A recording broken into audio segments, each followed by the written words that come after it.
श्री स्वामी समर्थ. स्वामी विचार. भय.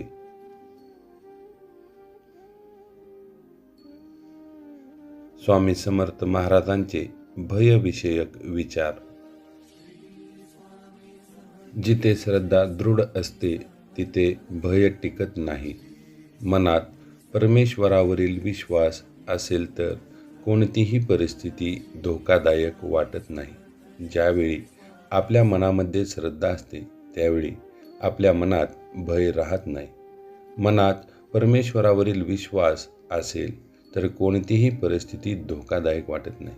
आपल्या पाठीशी परमेश्वर आहे असा विश्वास ज्यावेळी आपल्या मनात निर्माण होतो त्यावेळी कोणतीही परिस्थिती धोकादायक वाटत नाही. कशाचीही भीती वाटत नाही. आपण अगदी निर्भयपणे वावरू शकतो. म्हणून श्रद्धा दृढ तिथे भय टिकत नाही. म्हणून परमेश्वरावर श्रद्धा ठेवा. परमेश्वर आपले रक्षण करतील. भीती ही मनाचे भ्रमजाल आहे. विवेकाने ती नष्ट होते. भीती बहुतेकदा कल्पनेतून निर्माण होते. शहाणपणाने विचार केला की ती नाहीशी होते. भीती हे मनाचे भ्रमजाल आहे. ज्यावेळी आपण विवेकाने म्हणजे योग्य पद्धतीने विचार करू त्यावेळी ती नष्ट होते. भीती बऱ्याच वेळेस कल्पनेतून निर्माण होते. शहाणपणाने म्हणजे हुशारपणाने विचार केला तर आपल्या मनातून भीती निघून जाऊ शकते. आपण कल्पना करून आपल्या मनात भीती निर्माण करतो. परंतु ज्यावेळी आपण सतसत विवेकबुद्धीनुसार विचार करतो त्यावेळी ती भीती नाहीशी होते. अडचणींना घाबरलात तर त्या वाढतात.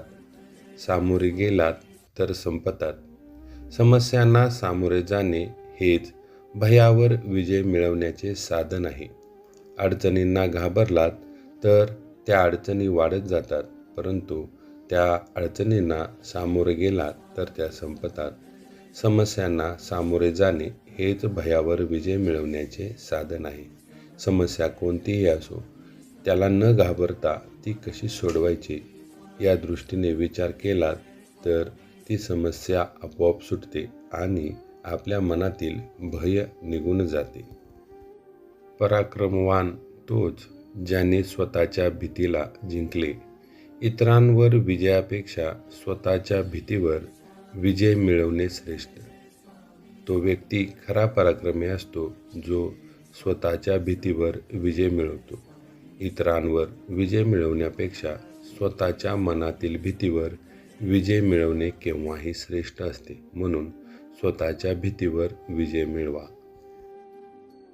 भीती आत्मविश्वास कमी करते. नामस्मरण त्याला पुन्हा उभारी देते. भीतीने मन खचते. पण स्वामींचे किंवा परमेश्वराचे नामस्मरण केल्यास धैर्य वाढते. भीती आपला आत्मविश्वास कमी करते. परंतु स्वामींचे किंवा परमेश्वराचे नामस्मरण केल्यास आपले धैर्य वाढते. ज्यावेळी आपल्या मनात भीती निर्माण होते त्यावेळी आपण स्वामींचे नामस्मरण करायला हवे. आपल्या मनातील भीती नाहीशी होईल. श्री स्वामी समर्थ. भीतीमुळे मन संकुचित होते. धैर्यामुळे मार्ग विस्तारतो. भीतीने विचार मर्यादित होतात.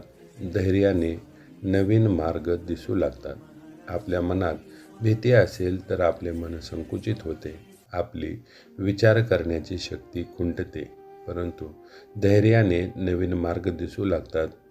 धैर्यामुळे आपण आपली विचाराची कक्षा अतिशय रुंदावतो आणि योग्य मार्गाने विचार करू लागतो. म्हणून मनातील भीती काढून टाका. धैर्य धरा. तुमचे कल्याण होईल.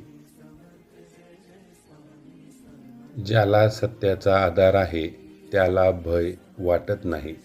सत्य आचरण केल्यास मन शांत आणि निर्भय राहते. ज्या गोष्टीला सत्याचा आधार आहे त्या गोष्टीसाठी भय वाटण्याचे काही कारण नाही.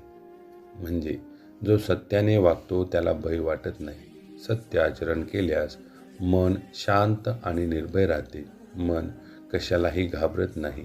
आपले मन शांत असते आणि आपण योग्य त्या पद्धतीने विचार करून आपले आचरण चांगले ठेवू शकतो. परंतु मनात भय असेल तर आपले मन शांत राहू शकत नाही. म्हणून मन शांत ठेवायचे असेल तर निर्भय बना. मानवाने भयापेक्षा विश्वास मोठा ठेवावा. मनात विश्वास मोठा झाला की भीती आपोआप लहान होते. मानवाने भयापेक्षा म्हणजे भीतीपेक्षा विश्वास मोठा ठेवावा. आपल्या मनातील विश्वास हा मोठा झाला की आपल्या मनातील भीती आपोआप लहान होते. म्हणजे मनात विश्वास असा ठेवायचा की भीती नाहीशी झाली पाहिजे. अज्ञाताची भीती ही अज्ञानातूनच येते. ज्ञान मिळवा आणि निर्भय व्हा. ज्ञान आणि अनुभव यांनी भीती नष्ट होते. आपणाला एखाद्या गोष्टीची भीती वाटत असेल तर ती आपल्या अज्ञानीपणातून येते. ज्यावेळी आपणाला आपल्या मनातील भीती घालवायची असते किंवा एखाद्या गोष्टीची भीती घालवायची असते त्यावेळी आपण त्या गोष्टीचे ज्ञान मिळवणे हे अत्यंत आवश्यक आहे. ज्यावेळी आपण त्या गोष्टीचे ज्ञान मिळवू तेव्हा त्या गोष्टीविषयी वाटणारी भीती आपल्या मनातून आपोआप नाहीशी होईल. म्हणून ज्ञान मिळवा आणि भीती पळवा. आपण ज्ञानाने आपल्या मनातील भीती दूर करू शकतो. म्हणून ज्ञानी बना आणि भीती दूर करा. स्वामी भक्ताला भय नसते, त्याला स्वामींचे छत्र आहे. भक्ती आणि विश्वास ही सर्व प्रकारच्या भीतीवरची सर्वश्रेष्ठ ढाल आहे. जो स्वामींची भक्ती करतो त्याला कोणत्याही प्रकारचे भय नसते, कारण त्याला स्वामींचे छत्र आहे. भक्ती आणि विश्वास ही सर्व प्रकारच्या भीतीवरची सर्वश्रेष्ठ ढाल आहे. म्हणून आपण स्वामीवरची भक्ती आणि विश्वास हा अढळ ठेवायला हवा. ज्यावेळी भक्ती आणि विश्वास हा अढळ असतो त्यावेळी आपणाला कशाचीही भीती वाटत नाही आणि आपण आपले कार्य अगदी निर्भयपणे करू शकतो. म्हणून भक्ती आणि विश्वास अढळ ठेवा. आपणाला कशाचीही भीती वाटणार नाही. श्री स्वामी समर्थ.